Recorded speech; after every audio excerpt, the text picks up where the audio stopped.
Alright, let's talk about the Egyptian pyramids, especially the Great Pyramid of Giza. These aren't just a bunch of stone blocks stacked together. They're a mind-boggling blend of mystery, history, and some serious engineering skills. Now picture this. You're in Egypt around 2600 BCE. It's the 4th dynasty, a time when the pharaohs were really into building epic stuff. And here's the kicker. The pyramids were likely built not by an army of slaves, but by a well-organized workforce. We're talking skilled laborers who knew their stuff, fed well, and probably worked in shifts. This flips the script on how we think about ancient Egyptian society and their ability to pull off such massive projects. But how did they actually build these giant wonders? That's the million-dollar question. Historians and archaeologists have been scratching their heads over this for ages.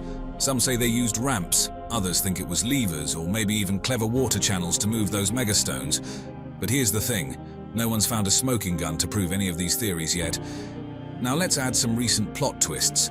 Archaeologists have dug up a workers' village and some ancient papyri that give us a sneak peek into how things might have been done. These finds are like ancient construction logs and lifestyle blogs rolled into one. They show us how the workers lived and hint at a pretty sophisticated management system. And get this, the pyramids, especially the big guy, the Great Pyramid, are lined up with the stars. We're talking precision alignment with Orion's belt. This tells us that the ancient Egyptians weren't just master builders, they were also stargazers and possibly deep thinkers about the cosmos. So what we've got here are not just piles of stones, but a symbol of ancient Egypt's tech savvy, their social structures and their cosmic curiosities. The more we dig into the pyramids, the more they reveal about a civilization that was way ahead of its time.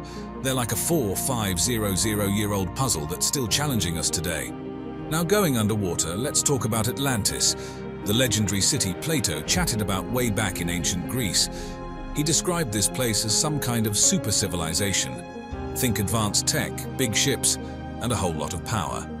But here's where it gets spicy. Was Atlantis an actual city that got a one-way ticket to the bottom of the ocean, or was Plato just spinning a yarn with a moral twist?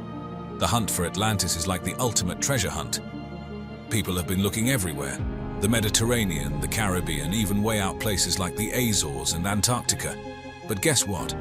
No one's found a shred of proof that Atlantis was a real place. It's like the world's most elusive. Where's Waldo? Now, with all our modern gizmos and gadgets like underwater archaeology tools and satellites, you'd think we'd have found it by now if it was out there. But nope, Atlantis is still playing hard to get. This hasn't stopped us from being obsessed with it though. Atlantis isn't just a possible ancient city, it's a cultural icon. It's in movies, books, and all sorts of theories about what went down in ancient times. What's really cool about Atlantis is that it keeps our imagination fired up. Was it real? Was it just a story? Either way, it's a reminder of how fascinating and mysterious human history can be. Atlantis is like a symbol of what we know, what we don't know, and what we wish we knew about the ancient world. Whether it's fact or fiction, it's a story that's not going anywhere anytime soon. Now moving on to the Indus Valley civilization, a real brain teaser from ancient history. This civilization, which popped up around what's now Pakistan and India, was super advanced for its time. We're talking about a place with cities like Mohenjo-Daro and Harappa that had killer urban planning, drainage systems that would put some modern cities to shame, and even multi-storied brick houses. These guys knew what they were doing when it came to city life. But here's the kicker, their script. It's like ancient code that no one's been able to crack. These little symbols on seals and pottery could tell us so much, but they remain a mystery. It's like they left us a message we just can't read.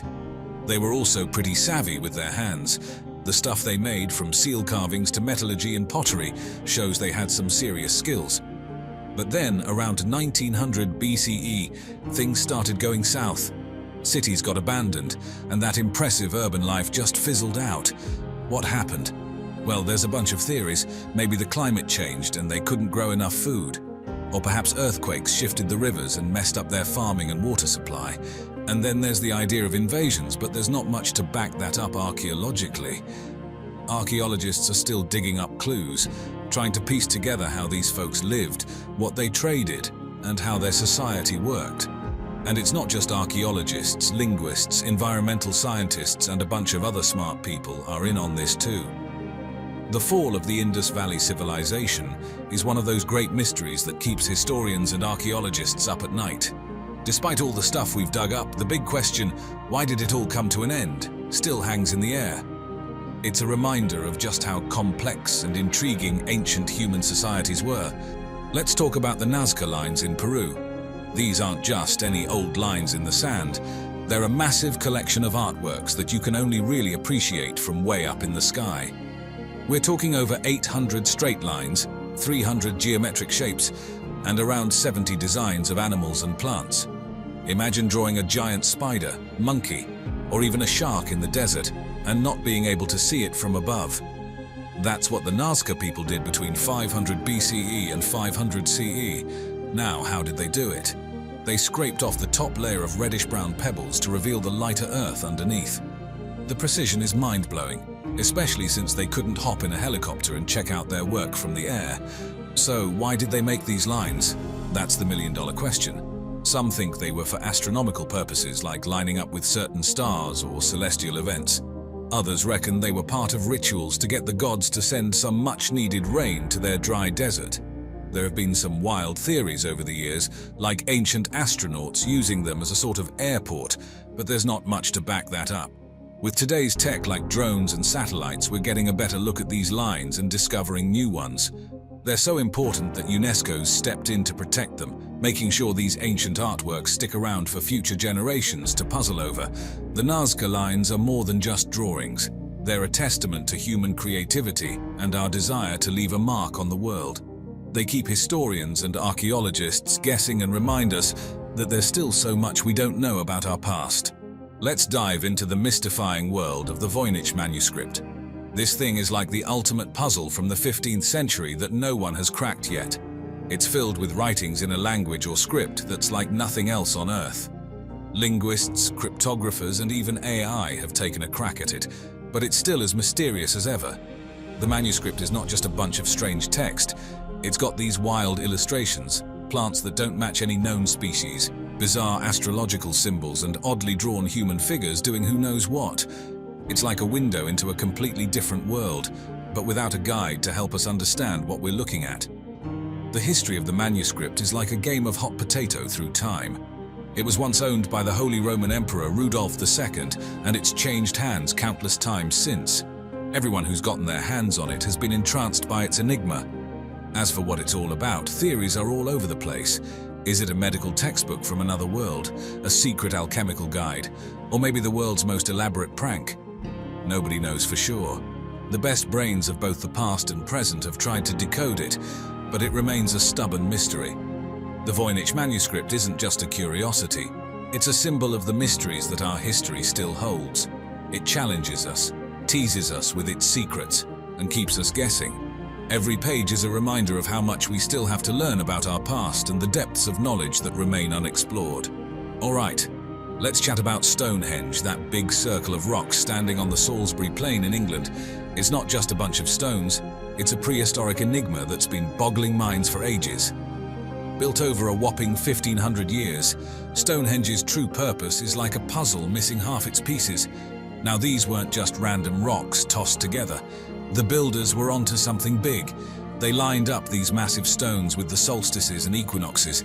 It's like they had their own ancient version of an astronomical calendar or a sky map. This suggests those ancient folks knew a thing or two about the stars. But wait, there's more. Dig a little around Stonehenge and what do you find? Human bones. This led some brainy folks to think maybe it was an ancient burial ground, kind of a VIP cemetery for the big shots of the time. There are a ton of theories out there about Stonehenge. Was it a religious site, a prehistoric party zone, a healing ground? We're still trying to piece it all together. And while we've dug up some clues, a lot about Stonehenge keeps us guessing. What's really cool about Stonehenge is how it keeps our imaginations running wild. It's not just an ancient site, it's a symbol of mystery, a reminder of how our ancestors tried to make sense of the world around them. So, while we might not have all the answers about Stonehenge, it's definitely one of those mysteries that keep the past intriguing and alive. Dive into the world of the Terracotta Army, an epic archaeological treasure that's like a time capsule from ancient China. This isn't just a bunch of statues, it's a whole army of life-size terracotta warriors buried with China's first emperor, Qin Shi Huang. We're talking thousands of soldiers, each with a unique face. No cookie-cutter molds here. These figures are a showcase of ancient Chinese craftsmanship and technology. Each warrior, from his hairstyle to his armor, was crafted with incredible detail, making the whole army not just a protective force for the emperor in the afterlife, but also a display of the empire's power and skill. But here's the kicker. The Terracotta Army is just one part of a massive complex that's like a version of the emperor's palace underground. It's all part of this grand plan to keep the emperor safe and comfy in the afterlife. A testament to the ancient Chinese beliefs about life after death. Archaeologists are still digging up new stuff there, and every find is like a puzzle piece giving us a clearer picture of ancient China. It's not just about how cool these statues look, it's about understanding the people who made them, how they lived, and what they believed. The whole Terracotta Army thing is fascinating. It's like a blend of art, history, and mystery, all wrapped up in clay. It's a reminder of how advanced and complex ancient civilizations were, and there's still so much more to learn from them. Every time you think you've got it figured out, the Terracotta Army throws another curveball your way. And as always, we hope you enjoyed our video today. Thanks for watching.